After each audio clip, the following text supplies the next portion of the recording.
Seventh problem, to find out the concentration of SO2 in the air, sulfur dioxide anamata, in the air in parts per million, that is ppm. The data was collected for 30 localities in a certain city and is presented below.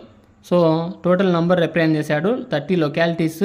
The concentration of SO2, sulphur dioxide యొక్క గాఢత గురించి ఎయిర్లో ఎంత ఉంది అనేటువంటిది ఇచ్చాడంట ఇక్కడ. So concentration of SO2 in ppm, frequencies ఇచ్చాడనమాట క్వశ్చన్లో direct. So find the mean concentration of SO2 in the air. Mean ఎంత అవుతుందో ఆ SO2 యొక్క కాన్సన్ట్రేషను కనుక్కోమంటున్నాడు. So class intervals, frequency direct ఇచ్చాడనమాట. సో పాయింట్ వాల్యూస్లో ఉన్నాయి కాబట్టి నేను బెస్ట్గా స్టెప్ డివియేషన్ మెథడ్ను సెలెక్ట్ చేసుకుంటున్నాను అనమాట. ఎందుకంటే డెసిమల్స్ 100 ప్లేస్కి ఉంది కాబట్టి. Concentration of SO2 class intervals, frequency FI. So class mark XIగా తీసుకోవాలి. Class mark XI, DI value XI minus A. ఇది టేబుల్ కామన్ స్టెప్ డివియేషన్ మెథడ్కు. UI is equal to DI/H, FI UI. So concentration of SO2 class interval 0.00 to 0.04, 0.04 to 0.08, 0.08 to 0.12, 0.12 to 0.16, 0.16 to 0.20, 0.20 to 0.24 అని class intervals ఇచ్చాడు ఇక్కడ. Frequencies 4, 9, 9, 2, 4, 2. క్వశ్చన్లో 30 localities అన్నాడు కదా, ఇవన్నీ add చేస్తే మనకు 30 వస్తుంది అనమాట. 4, 9, 13 అవుతుంది. 13, 9, 22, 22 ఒక 2, 24, 24, 4, 28, 28 ఒక 2, 30 అవుతుంది. Some of frequencies 30. Class mark తీసుకోవాలి. క్లాస్ మార్క్ చూడండి ఇక్కడ డిఫరెన్స్ ఎంత ఉంది అంటే రెండు దాళ్ళకు 0.04 డిఫరెన్స్ ఉంది. అంటే 0.04లో హాఫ్ ఎంత, 0.02 అవుతుంది. లోయర్ లిమిట్కు 0.02 యాడ్ చేస్తే ఈ నంబర్ జీరోనే కదా, జీరోకు 0.02 యాడ్ చేస్తే 0.02నే అవుతుంది. 0.04కు 2 యాడ్ చేస్తే 0.06, 0.08కు 2 యాడ్ చేస్తే 0.10, 0.12కు 2 యాడ్ చేస్తే 0.14, 0.16కు 2 యాడ్ చేస్తే 0.18, 0.20కు 2 యాడ్ చేస్తే 0.22 అవుతుంది అనమాట. ఇవి class marks.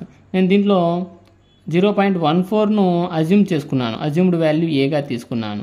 So DI formula XI minus A, 0.02 minus 0.14, 14 అనుకోండి జనరల్గా, 2 సబ్ట్రాక్ట్ 12 అవుతుంది, minus 0.12, 0.06 minus 0.14 minus 0.08, 0.10 minus 0.14 minus 0.04, 0.14 minus 0.14 0. So 0.18 minus 0.14 positive numbers వస్తాయి అన్నమాట. 0.04, 0.22 minus 0.14 0.08. UI is equal to DI/H. So H ఎంత అయినా అంటే 0.04 కదా. సో డెసిమల్స్ సేమ్ కామన్గా ఉన్నాయి, ప్లేసెస్ కామన్గా ఉన్నాయి. సో 12/4 అనుకుందాం దీన్ని, 2 ప్లేసెసే కదా. 12/4 ఏమవుతుంది, -3. 8/4 ఏమవుతుంది, -2. 4/4 ఏమవుతుంది, -1. 0/4 ఏమవుతుంది, 0. 4/4 ఏమవుతుంది, 1 అవుతుంది. 8/4 ఏమవుతుంది, 2 అవుతుంది. సో డెసిమల్స్ బోత్ సైడ్ 100తో మల్టిపుల్ చేసినప్పుడు ఈ వాల్యూస్ వస్తాయన్నమాట. నెక్స్ట్ FI UI, ఫ్రీక్వెన్సీను UIను ఇంటూ చేయాలి. 4 × -3 -12, 9 × -2 -18, 9 × -1 -9, 2 0 0, 4 1 4, 2 2 4. సో నెగిటివ్స్ పాజిటివ్స్ యాడ్ చేయాలి. చూస్తే నెగిటివ్స్ ఎక్కువ ఉన్నాయి ఇక్కడ, నెగిటివ్స్ యాడ్ చేస్తున్నాను. 12, 18, 30 అవుతుంది.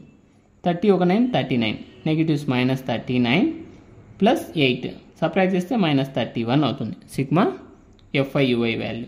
So from the table step division method కదా మనం తీసుకోయింది mean. Sigma FI is equal to 30, sigma FI UI is equal to -31, A is equal to 0.14, H is equal to 0.04. ఇవంతా టేబుల్లో నుంచి రాసుకున్నాం. Step division method formula mean X bar is equal to A plus sigma FI UI by sigma FI into H. A value 0.14 plus minus 31/30 into 0.04. 0.14 plus into minus 31/30ని ఏం రాయొచ్చు అంటే 3.1/3గా రాసుకోవచ్చు అనమాట. డైరెక్ట్ రాశాను ఇంటూ 0.04. 0.14 మైనస్ ఇది కూడా 3 1 జా 3 1 లేదనుకున్నాం అనుకోండి 3.1 ఇంటూ 0.04 చేయాలి, మల్టిపుల్ చేయాలి. చేస్తే 0.124 వస్తుంది అనమాట. ఇక్కడ క్యాన్సిల్ చేయాలి. 0.14 మైనస్ క్యాన్సిల్ చేస్తే 3 1 జా 3 0.041 జా అవుతుంది అనమాట.